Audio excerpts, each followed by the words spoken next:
Oh my God. To show the people that is just so beautiful. Melanin Muse is going global. What's so cool about this is everyone that I've mentioned it to is like, that makes sense. You're a travel girly. You're out here traveling all over the world.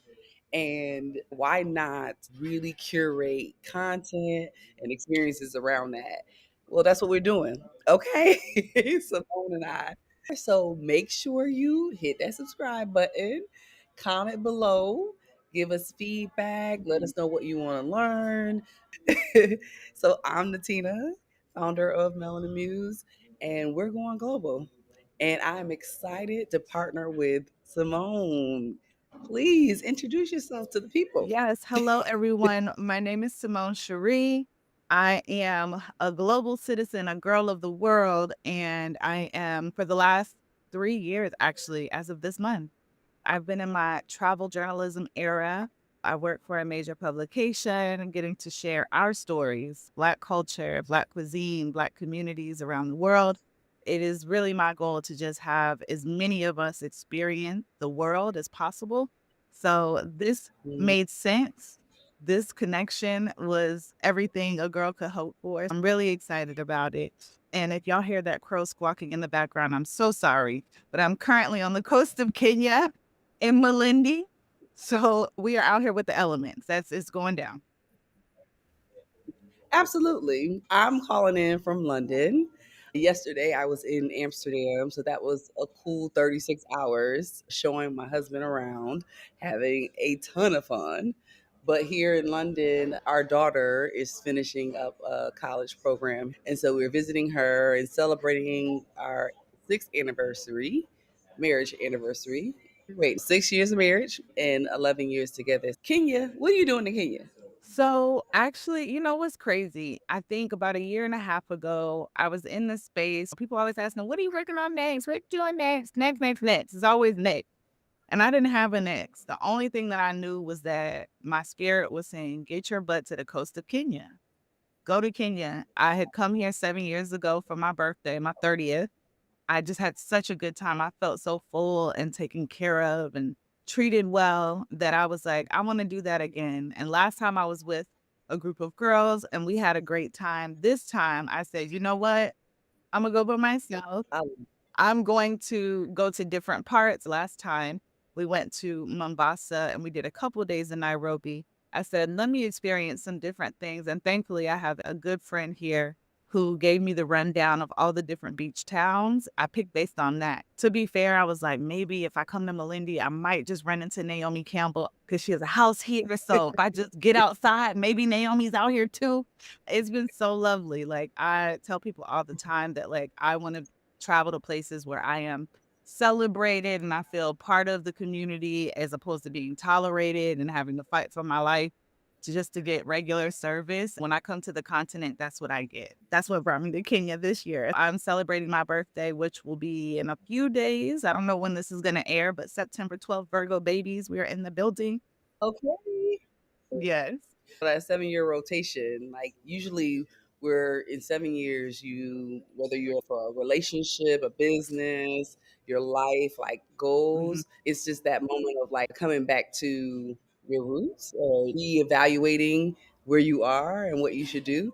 I found within 7 years, I'm ready to move on to something new. Like we're becoming something new, Oh, right? yeah. A whole nother person. Oh, yeah, the girl who showed up here 7 years ago is very different, but in a lot of ways very the same, right? It's a lot of remembering who you were, who you've always been, but sometimes you shed some things and some people along the way, and so it's very full circle.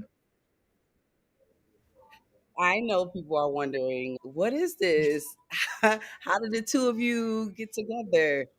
I would love to just share a quick story about like the fact that we've been knowing each other on this journey in entrepreneurship. We met in Atlanta, Mhm, good old Auburn Avenue. Shout out to Nicole. I was opening a business and using a shared office mhm. in that area of Auburn Avenue. And during that time, I was really excited to be leaving my corporate job. It was like corporate retirement. I was excited about just trying new things. And although I've been traveling for a really long time and also traveling with groups and planning and things like that, I was focused on like trying different businesses. I opened up a seasonal tax business, and that's where I met you in that space. I don't know if we were networking or having an event, but you came into that space. And so, how long ago was that? Oh my gosh. I feel like it's been about maybe not a decade, not quite a decade, but almost. I left corporate America in 2015, Mhm. and I know I started that business shortly after. Mhm. So I want to say it was 2016, 2017. So very close. See, look at this. That's 7, 8 years later. We would have never thought that we would be partnering. Then we were doing business together, and we continued to do business together this entire time. When I met you, I'm like, oh, you're marketing genius. It was something about you and your professionalism that I was like, okay, I am going to stay connected with her, right? On this journey. It's been cool because we've started, pivoted. It's always like pivoting into or out of something or trying something new.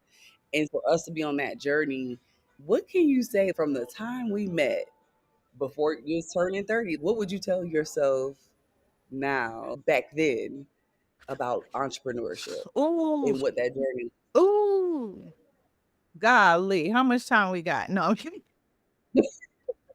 I think the biggest thing for me is don't let entrepreneurship cloud or the journey, the process of entrepreneurship. Don't let it cloud the magic that you are. And don't let it consume you.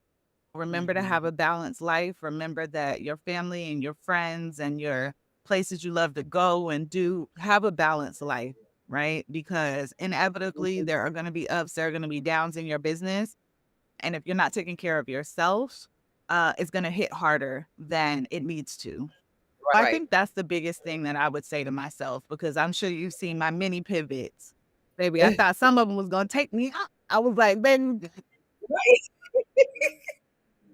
That part. That part. but we're still here. And Girl. like even in for a lot of years, I did a lot of planning and strategizing. But when I tell you that this Mm, last 3 years, I could not have planned, strategized. I had no clue. You talk about beyond your wildest dreams. I didn't even know I could dream this dream. That's where I've been at for the last 3 years. And that's all because thankfully we have the privilege of being able to get out into the world with our passport. yes. I love that because we're both very logistical people and like to plan out everything. I can't take the planning out of who I am and what I do all the time. However, I know that I would tell myself, my younger self 7 years ago when I met you and I was starting my full time entrepreneurship journey. It's actually been 10 years exactly. 2015 is 2025. So 10 years ago, I would tell myself to trust the process. Definitely the self care part, but just trust the process because as long as you're committed, you're passionate about what you're doing, that commitment to putting in the work, you'll make. And sometimes you have to pivot, right? I've made many pivots. I've started things that are still growing and doing well. I've started businesses that took off in the beginning, making a bunch of money, and then just crashed just as hard as it started. But one thing that never changed was travel. That's how we both end up here.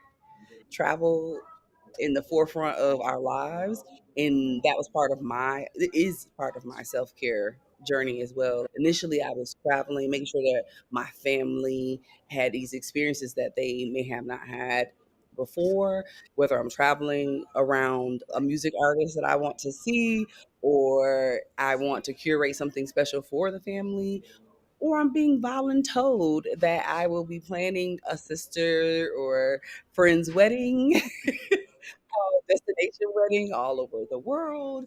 This has been my journey since I was 14. Literally, my big sister. used to rent vehicles for me and my girlfriends so we can come down to ATL Freaknik. And during high school, yes, we had our spring breaks in Atlanta. That's how I came from New York to Atlanta. That travel bug hit me early. Once I got out of my small city, because I'm from Rochester, New York, and I came to Atlanta, I came to DC, I came to New York City. Even that was 5 hours away. Philadelphia. I was like, wait, it is a world outside of here that I must explore. And I never left that, whether I'm balling on a budget or I actually have saved up and I can do something luxury. It needs to happen every year.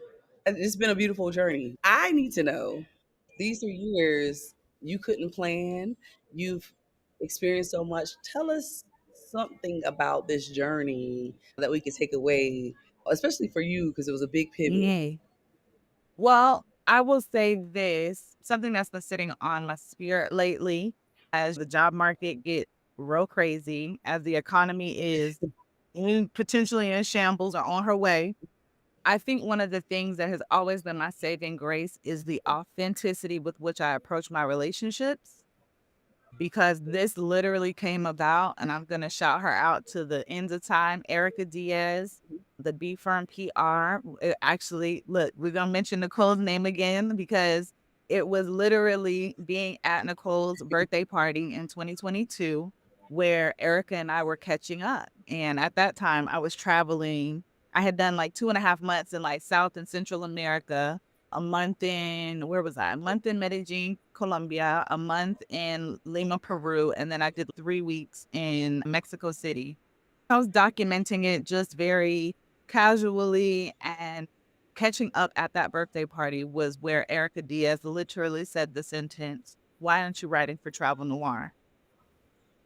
And I was like, I don't know. I don't know anybody there. I didn't know that was an option for me. I was a kid that, I come from a family that most of the people that worked in my family definitely worked like shift jobs or went to the military, or some of my family worked in retail. And so I really didn't have, from a corporate America perspective, really any like visuals of what I could be and what my options were. I knew my great Mm, grandma was the candy lady in the neighborhood. So that's probably where my entrepreneurship came from. My grandma used to sell Mary Kay. She mm, used to sell the African American art, the people dancing. right. That entrepreneurship was always there, but I truly didn't know what my options were, right? It's very much been a learning process for me being an adult and going with the flow. To wrap all that up, I will say that I approach all my relationships authentically. When I catch up with people, when I send those, "Hey, how you doing? Thinking about you" messages, just checking on you, that's what I really mean. It's not my foot in the door to then ask for something on the other side of it. But also, I've fortified my relationships, I'd like to think, in a way that if an ask came, my people know, okay, she really needs me, or she really needs this. She needs my support. I think in the midst of social media feeling like we have a lot of options, and if this job don't work out, there's another job. And yes, to some degree that's true. But I think there's something to be said about really just nurturing the relationships around you, not for the sake of getting something out of them, but because at the end of the day, that like when it's time for people to show up for you, they'll remember how you treated them. That's my spiel.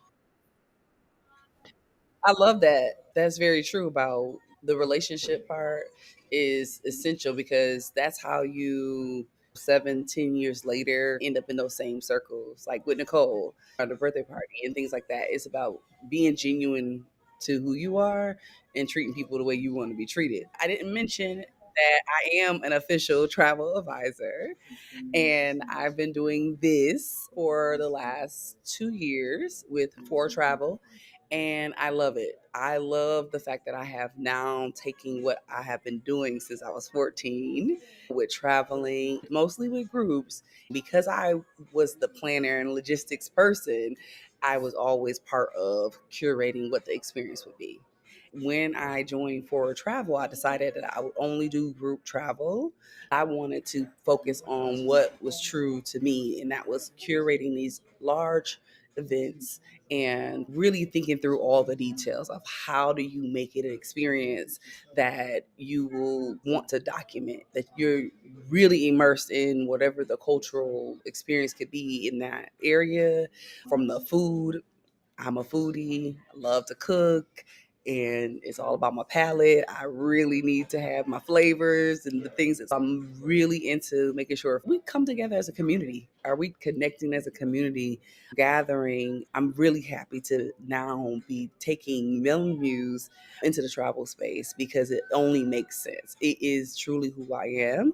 And I love the fact that now outside of my circle, I'm able to curate these wonderful experiences. It only made sense that both of us in the last few years making these very intentional pivots that are aligned with who we are, that it makes sense that we come together. What do you imagine is possible for us as we are out here curating these experiences, and what's on that wish list of places that you would want to bring our muses and families to?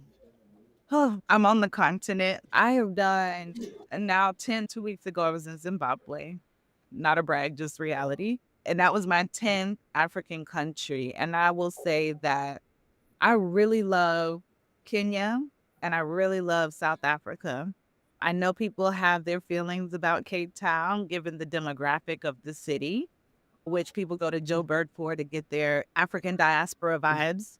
The soft life feel, the resort feel of Cape Town for me is Mhm. just bar none. There is a sizable Black expat community there. You got Table Mountain, Lion's Head, and that visual. And then you turn around and you've got the ocean. If I'm not mistaken, I believe that's the Atlantic Ocean when you see both. But the two converge in South Africa. You can go to where the Indian Ocean and the Atlantic Ocean meet and see that. Mhm. But then you can go to the winelands, and there's a Klein Curates, which is a Black-owned wine farm. I believe one of the only. And so I remember doing the Cuffit Challenge maybe 2 years ago with 20 other, 30 other Black women and men on Thanksgiving. They don't even celebrate Thanksgiving, but they did something for us because somebody there curated it. And so it's just those moments where it's like you feel like because you're far away from home that you are going to miss out. But it's no, it's about creating those new families from afar. And then Kenya's just a vibe. Kenya, baby, if you want the party life, go to Nairobi. If you want South Coastal life, like this morning, I woke up and the chef was downstairs. So he came up and he made me breakfast. The house manager just left from cleaning and doing. And Mhm. I want everybody to have this. Okay. And on top of that, have your dollar Mhm. going to people that look like you. You know what I'm saying? Right. For me. Absolutely. So yeah, we could be anywhere in the world, but it's always gonna be people that look like me that I'm like, yeah, this the one. This it. That's beautiful. Well, Cape Town, South Africa is on my bucket list. I haven't been. And that picture that you just painted was so eloquently beautiful. And we're giving our muses an opportunity to tell us where they want to go.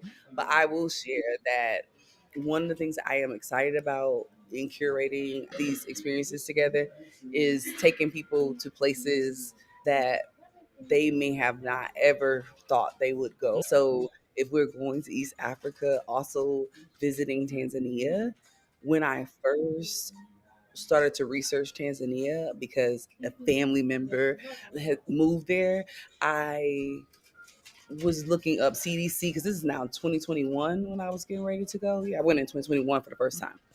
And so I'm looking up CDC and we got COVID and all of this.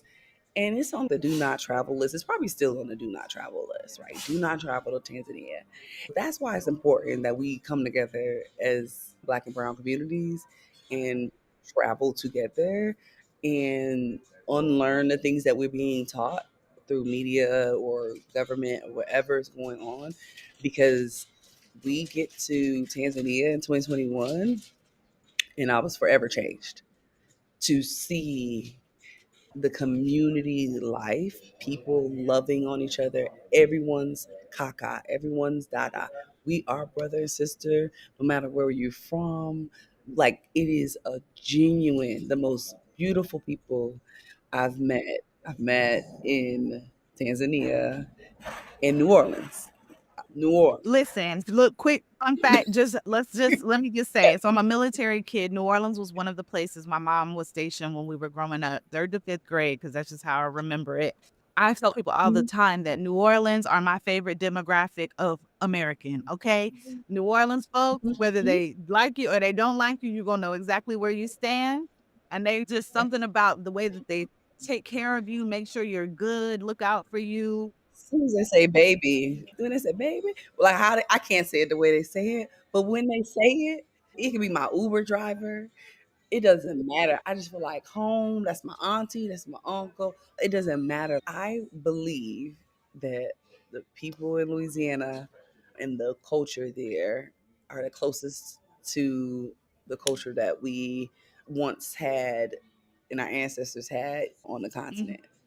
I really do because the way I feel connected to folks when I'm in New Orleans, I'm like, yeah, this is it. Then to travel and to get that same feeling from the people in Tanzania and to know that it is so safe, even understand why it's on the list of do not travel for Americans because it is just so beautiful, very village, beautiful people. Whatever you want to do in Tanzania, you can do.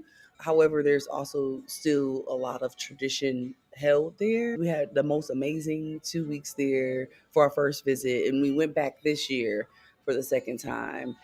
And so now that I've been twice and I've had a lot of people asking me about Tanzania and they see the pictures, they see the beaches, they see all these great things. I want you to experience life in these places so that you know for yourself, but you also get to experience like the different cultures and take that back with you. Because like when I said I was forever changed, is you start to look at how you move back home, whether it's all this fast paced life or whatever it is, the fact that in Tanzania, there's a groundskeeper, there's someone, we have a Shangazi, which is taking care of the family and helping in the house.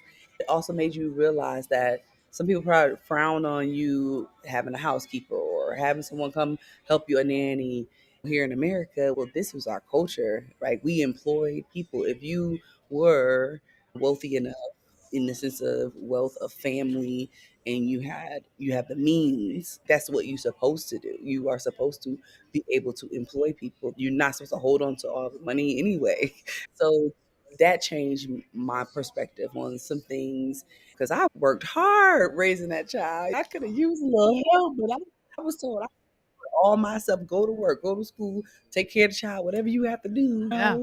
Meanwhile, thank God I had a village, of friends and family that helped. But seriously, if I have the means, you're also employing someone. It changed me in different ways. And I know that going on these experiences, especially those that are curated for you, my first time to Paris, I know what I see on TV. That was in 2017 when I went to Paris. My first time to Europe, we did 3 countries, but I the first couple of days it was eating food and wasn't really able to connect with the locals. And then we went on the Black History tour, Black in Paris, and that was so amazing. The first thing he taught us and was basic greetings in French and told us how important it was to be respectful of the language when we're in Paris and the people, they will receive you well.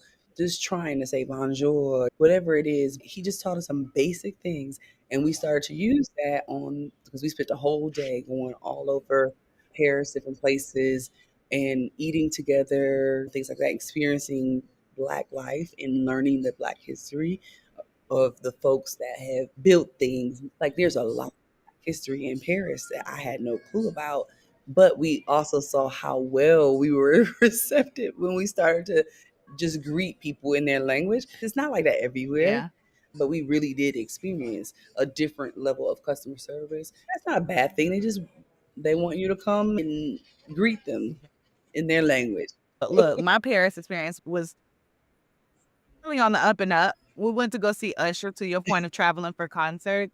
However, I was at one restaurant and Mm. I was like trying, and the lady was like, You don't have to do that. Speaking English, just don't do that." And I was like, "Ma'am, I'm trying to be respectful. Let me live. Let me just try my français." But She just said, yeah, "Stop, she was like, "Don't do that." stop." It's all good. These are part of the humorous parts of traveling. You know what I mean? You do what you can. Absolutely. I have another story really quick about our experience in Amsterdam yesterday, last 36 hours. My husband, like, he's forever changed with Amsterdam. And it wasn't just the party life. As we're getting off the plane, he's carrying all the bags. So he puts one on one shoulder and grabs the other one. When he goes to do like this, he has a diamond earring that's been in his ear. He's had it for 30 years. And it's a real diamond. However, it wasn't about the money. It's this sentimental attachment to something that you've held on and all the transformations that's happened over 30 years. It falls off and he catches the bag and he's like searching for it. First of all, they're so patient. That's one thing I will say. From London to Amsterdam, everyone has been very patient, very kind. And so the workers on the ground, we're outside the plane, and my husband he's not leaving without looking for his earring. And I'm standing there thinking to myself, okay, let me just watch and make sure I can give him like a heads up if they're like starting to feel like they need to call security. It's a black man We won't leave the tarmac, okay? literally on the ground, looking on the stairs, going back and forth. I'm like, oh my goodness. But I also understand why he's trying to find this earring. To fast forward that story, there's one of the workers comes over and he's asking a lot of detailed questions about like how it looks. And he's like, I'm gonna try. My husband's getting upset, like with himself. Oh man, oh man. So this guy says, give me your phone number. If I find it, I promise you, I will call you. I'll call you. He comes to me to try to get some more information. How long are you going to be here? So we're only here one night.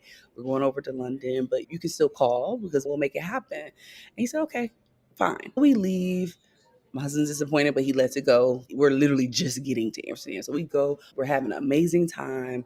We're hanging out at a coffee shop, and he gets a WhatsApp like video chat coming in. And so he's like, this is a foreign number. Let me answer it. So it's the guy that he met on tarmac literally said that at the end of his shift, he decided that the earring had to be on the steps, like stuck on the steps, because they had really covered the Mhm. ground and they didn't see it. At his end of his shift, he went back to look for it. And so he found it. He cleaned it off, everything, called him and said, where are you? Because I know you leave tomorrow. Got on his motorcycle, met us at the coffee shop, and brought him back his earring. We have a lot of nicknames for people and everything. The nickname for Amsterdam is the home of the lost and found for many reasons. Not just that. My husband was like thrilled and happy. We just started to notice like the genuine part of like just being a human being. When you travel in these different countries, you really get to see so much more Yeah. than what's maybe even holding you back from like traveling to certain places. For me, I love traveling domestically as well. However, it is so important to me to do group travel outside of the Yeah. States for that reason because I know people have some type of experience that they feel like they take back with them, Mhm. you know? Yeah. It was a lot of different little acts of service that was just Mhm. natural, but that one right there took, hey, we were so I happy. love that. Shout out to the man working at the airport, but those are the beautiful moments. I actually had a similar situation, except for I would have been a lot more stuck than your husband because when I was in Zimbabwe, we were leaving, and I normally never put stuff in the safe. I don't put stuff in the safe because I know me. Or I think they say do the hack where you put one of your shoes in the safe so you don't forget as you're packing. Where's my other Mm. shoe? Oh, Oh, safe. right. And I put my passport and my like wallet of credit cards in the safe Mm. at this one safari camp. We were traveling by charter plane. We had taken the safari truck. They took us out to where the charter plane was going to land, which is basically like a dirt tarmac, dirt runway. As we were like on the way, our guide driver, he was talking on the walkie-talkie and he was like, Simone. And I was like, yes. He said, did you leave stuff in the safe? And I was like, my passport. Great. And they were like, don't worry, they're going to meet us at the runway. And Tappy, who was our lovely, lovely host, if you will, at that safari camp, he was like the head guy. He just made sure we were good every day. He pulled up and I was like, Tappy, clearly I don't want to leave. Where was I without a passport? Nowhere, So nowhere. thank goodness that you have Exactly. protocols to check that stuff before you leave, because I'm sure they know and they've been there before where people are like, oh my God, I left something behind. Right. Care and consideration when I was in Nairobi, like getting into Ubers and stuff like that. And they're making sure they lock the doors, making sure my window isn't rolled down too far. Not because you need to be concerned and scared and all of that, but simply because things do happen, right? Opportunists take opportunities. Oh, absolutely. Our Uber driver yesterday did the same thing because he sees us as tourists doing all these videos, and he's taking us to the Breakfast Club. Oof. He's taking us there because we wanted to go back before we left.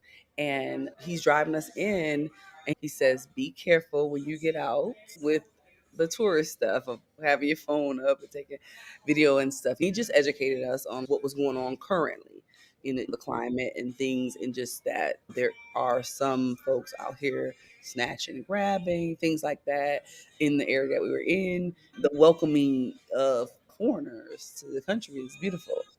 I don't want us not to address. We need to let everyone know, what are they going to get by following and joining our community? What does that mean for us? From my end, I think it's a few things. I think that it would be a beautiful space to, I wouldn't even say rediscover, perhaps. Maybe it's a rediscovery. Maybe it's a discovery for the first time, like who you really are outside of the bounds of the communities and the spaces that you found yourself this far.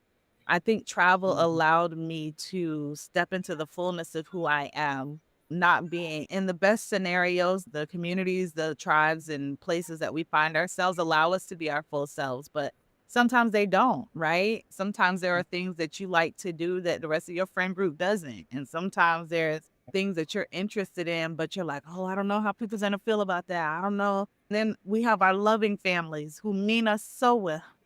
They really do. But they will instill fear in us that goes contradictory to the faith that we claim to have.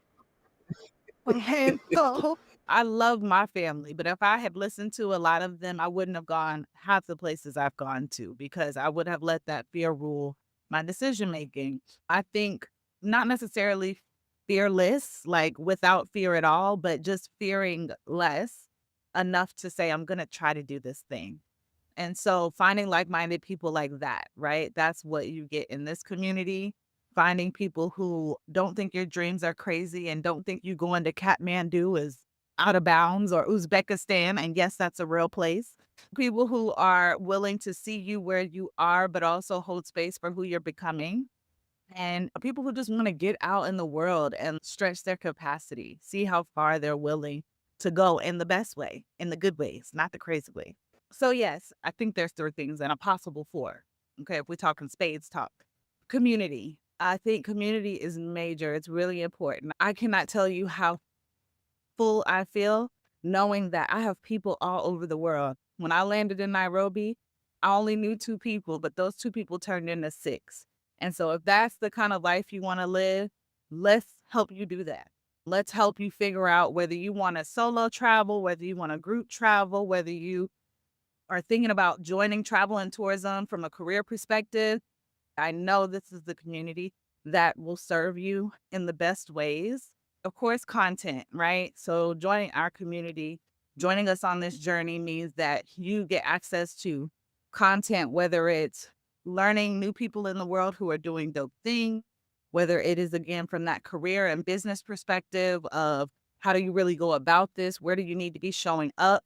Who do you need to know in this space so that you can continue on your journey of whatever that looks like, whether it's a writer, a travel advisor, you want to own a hotel one day. We don't claim to have all the answers, but I think between me and the Tina's network, baby, we can get an answer for you.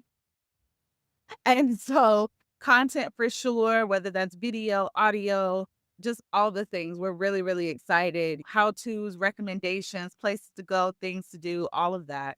Then, of course, group travel. Like Natina, she planted the seed, but she didn't really go into it. One of the things that we're really excited to be partnering on is, like we said, creating these experiences, curating travel experiences that you can hop into, whether it's just you and you want to meet new people, or you're like, no, I got 3 friends and we just don't want to plan. We want to just pull up, pay our money and pull up. There's a beautiful space for that as well. Which destinations they're going to be, we're not sure yet. We've, of course, talked about some of our favorites on this video today, but we really want to leave it up to those initial interested community members. We want this to be a collaborative thing.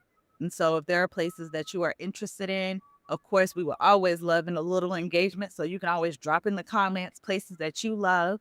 I think, Mhm. obviously, being Melanin Muses, we are attracted to destinations of the African diaspora. But that's not to say that, like you said, we don't have history in Paris, we don't have history in Amsterdam, we don't have history in all Mhm. of these other places. And so while we have our ideas of where we'd like to go first, we absolutely want to tap into you to help us figure out what that looks like. We're going to be busy, to say the least. Yes, we are. Make sure you hit that subscribe button, comment below, give us feedback, let us know what you want to learn, and absolutely let us know where you dream of going, especially on a group travel experience. We are intentionally preparing to release a couple of destinations. And so we definitely want to hear back from you on that. One of the things that is big for Melanin Muse is we're transitioning from that focus of just a single gender platform. We believe in traveling with families. We want to encourage everyone to travel. My husband's always been a huge fan and subscriber of the newsletter. Anything we've done, and he's enjoyed it. However, the platform was just for women. I love the fact that we are going to be traveling with our families, with our mates, or you're coming solo to meet that Because I was going to say, next Natina, now person. you found your love. Like, is my, where is he? I'm looking, Exactly. where? Exactly. He's out there. That's the beautiful thing about a really curated experience for a solo traveler, because they can come in, they feel like they're at home, they meet community, family, we become one family. So that's really cool. I'm excited about literally taking Melanin Muse global. Okay, all around the world and having some amazing experiences. This is going to be a true, beautiful partnership. I am so happy to partner with you on this journey between the content and the curation of events. I know we have a lot to share. If you want to hear more from us, you want to follow us on this journey, be sure to subscribe. Hit the subscribe button and join us as we go down this beautiful journey together. Yes, absolutely. Tell a friend to tell a friend. We're about to decide. Exactly.